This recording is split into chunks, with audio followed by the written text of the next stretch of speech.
இறையேசுவில் அன்பார்ந்தவர்களே, நம்பிக்கை சுடர் குழுமத்தினர் சார்பாக உங்களை அன்புடன் வரவேற்கின்றோம்.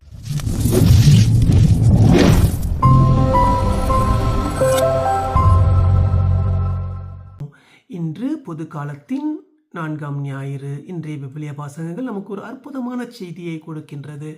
அறிவிப்பின் 8 ஆசீர்வாதங்கள், அதாவது மகிழ்ச்சியின் ரகசியம். இன்றைய வாசகங்கள் அனைத்தும் நமக்கு ஒரு புதிய பார்வையை கொடுக்கின்றன. நம்மை கடவுளை பக்தியுடன் தேட அழைக்கிறது.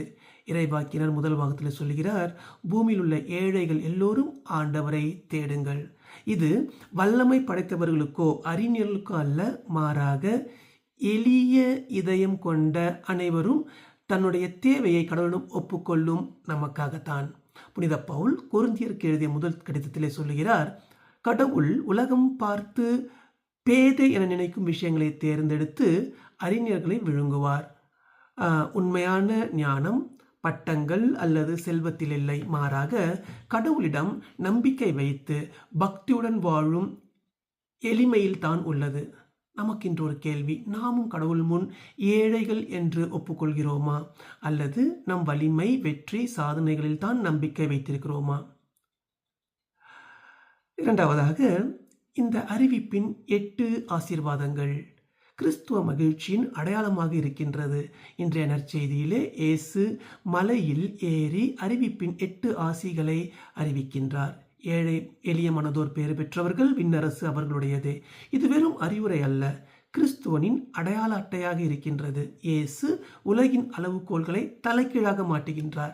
மகிழ்ச்சி அதிகாரத்தில் இல்லை, வெற்றியில் இல்லை, பணத்தில் இல்லை, மாறாக அன்பில், இரக்கத்தில், தூய மனதில்தான் உள்ளது. இந்த 8 ஆசீர்வாதங்களும் ஒவ்வொன்றும் நமக்கு ஒரு புதிய வாழ்க்கை முறையை கற்றுத்தருகின்றது.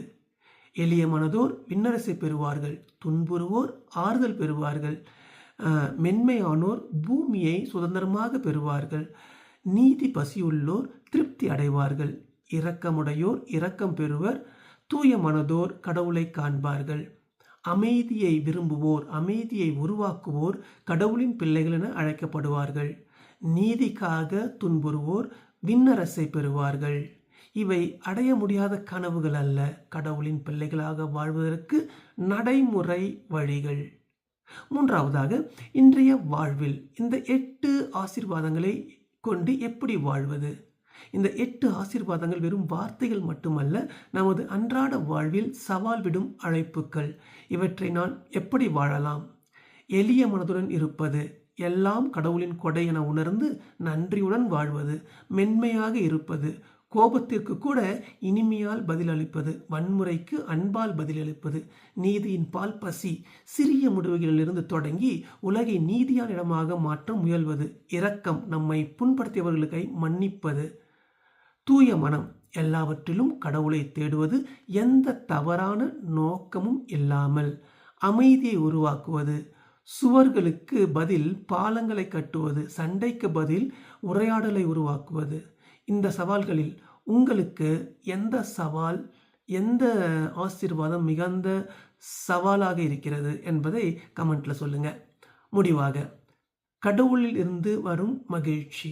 நண்பர்களே, இந்த 8 ஆசீர்வாதங்கள் நமக்கு கற்றுத்தரும் பாடம் என்னவென்றால், உண்மையான மகிழ்ச்சி உலகம் தேடும் இடத்தில் இல்லை, மாறாக கடவுள் கொடுக்கும் இடத்தில் தான் உள்ளது.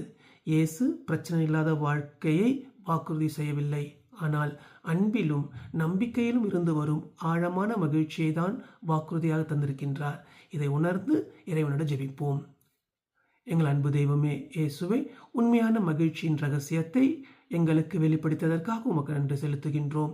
எங்கள் வாழ்வில் இந்த 8 ஆசீர்வாதங்களையும் பெற்று வாழ உதவியருளும். எளிமையான மனதை உள்ளவர்களாக, மென்மையானவர்களாக, இரக்கமுள்ளவர்களாக, அமைதியை உருவாக்குவதாக நாங்கள் வாழ விரும்புகின்றோம். இந்த உலகம் வேறு வழியை காட்டினாலும் கூட உம்முடைய வழியை நாங்கள் பின்பற்றி வாழ எங்களுக்கு அருள் தாரும். இயேசுவின் நாமம் வாழ்த்தப்படுவதாக.